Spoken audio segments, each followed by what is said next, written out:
what I took out of Sherrone's press conference Monday, uh, given the positioning of the bye week, is it was sort of the wider ranging topics like NIL, like recruiting, like the bowl game and player development. Those were, especially from the NIL standpoint. I mean, the transformational over transactional conversation came up again. Obviously, we know what's going on the recruiting trail right now with the pursuit of Bryce Underwood, which isn't dead, by the way. A lot of people were quick to put the dirt on us and put the dirt on the situation when that happened last week. It is still very much alive, but that's a big storyline right now. The fact that, whether or not people are happy with the number getting out there is what it is. But the fact of the matter is that Michigan has shown that it is going to step up and be a part of these types of recruitments moving forward. And Sherrone was asked about it on Monday and said, hey, listen, more or less said that this is where the game is going now. We have to adapt. We have to be part of it. And that's how it's going to be. And, not all support, he said, from the donors is financial either. They help with the networking. They help with getting people in touch with other people. The post-football stuff. It seems like that he's pretty happy with the support they have from donors right now. And how could you not be when you have the ear of a guy, still a few days out from signing day? Yeah, and it's finally right. Losing is unfortunately a great motivator, and we kind of predicted it. Right, it's gonna. Some people said, well, it's gonna take a few years of losing, 5-7 or 6-6, and then maybe the boosters will come around. Well, it took what 1 year of 5-5, and the number one quarterback in the country in your backyard for guys to open their eyes and open their wallets, and they weren't getting the support they needed from the administration. I don't think that's any secret now. I think it's pretty obvious, right, that they were not prepared when it came to NIL. We've been saying it forever, and it's amazing how I quoted Ward Manuel from Anthony's article from January 2024 after Sherrone was hired, and he said, "We aren't going to buy players, right? And we're transformational, not transactional." And then all of a sudden, here we are. So there are jobs on the line. There are things that need to happen if people are going to protect their jobs, and here we are. So, but the one thing that concerns me is it certainly seems like Bryce Underwood's heart is with LSU, and this is kind of a money play, and that he really wants to be there. At the same time, people say, "Well, how is he going to do at Michigan if he doesn't really want to be there?" And I go back to a bunch of guys who, Lamar Woodley comes to mind. Was all Michigan State all the time, didn't like Michigan, and then at the end he just said, "You know what? This is a better situation for me," and became all blue the second that he got here. And he's all Michigan and has been all Michigan ever since. So, guys get here and they're gonna play hard no matter where they are, and then their hearts get into it for the most part. So, to me, I'm glad that they are making a push. I'm not sure how it's going to work. And what I wrote is that you've had programs that are doing this that have been doing this forever. You still need the chemistry, and you still need the culture, and you still need great coaching. And you can't. It's otherwise, you're Texas A&M year one of buying a bunch of players compared to maybe an Alabama or Georgia who's been doing it forever, if we're being honest. So there are a lot of pieces still to put together, but I'm glad that they are making an effort because you need good players to win, and you need great quarterback play to win in this day and age, guys. Those schools have been completely aligned because they have been doing NIL decades before NIL. Yep.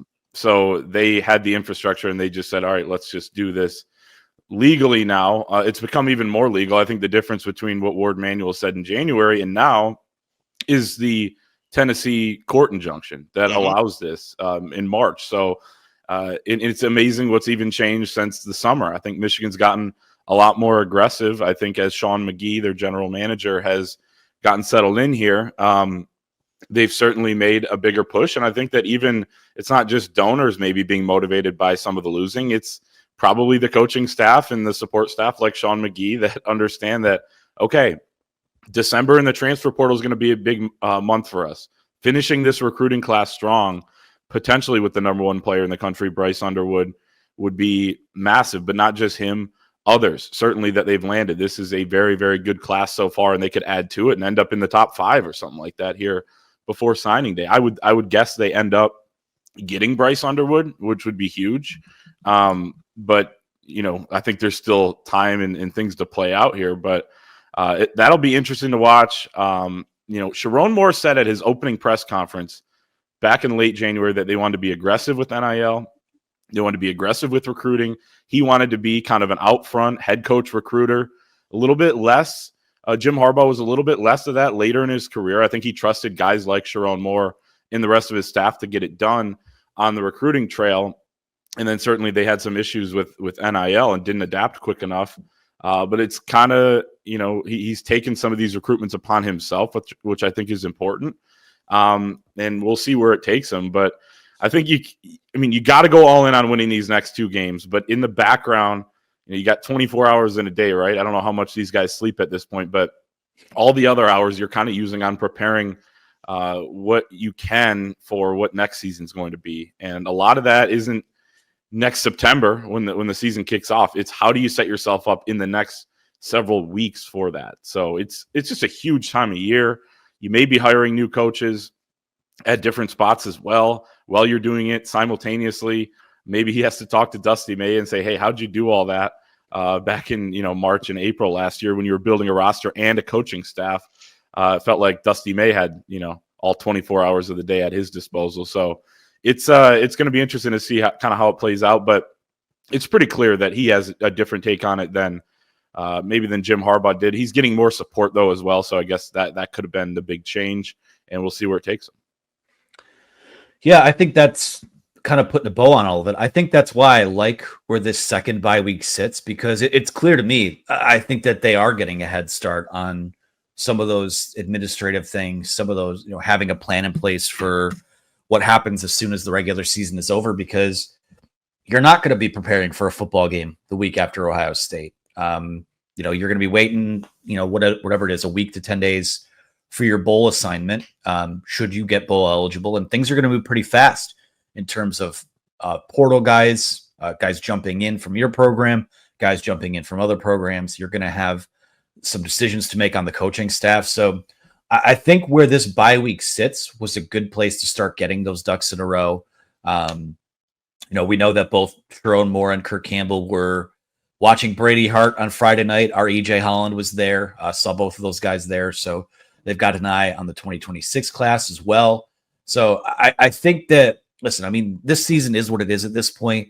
The only thing that matters now is what comes next. And certainly you have these 2 challenges on the field these next few weeks. But I think that the 5 or 6 week stretch after that Ohio State game might be, the defining stretch for what Sherrone Moore, the next iteration of Michigan football looks like under Sherrone Moore. So, as discouraging as some of the things have been, I'm excited. I'm intrigued as hell to see what he does with the benefit of a full offseason, with the benefit of, the full portal cycle, full hiring cycle, getting all those ducks in a row. And, the self-evaluation part, seeing the things that, not that we're as smart as football coaches are, though I think some media probably thinks they are, but like addressing the things that have been as clear as day in terms of issues, in terms of things that have plagued them. So at least from a recruiting perspective, from an NIL perspective, really from an administrative perspective, I've been pretty impressed with how that's all come together.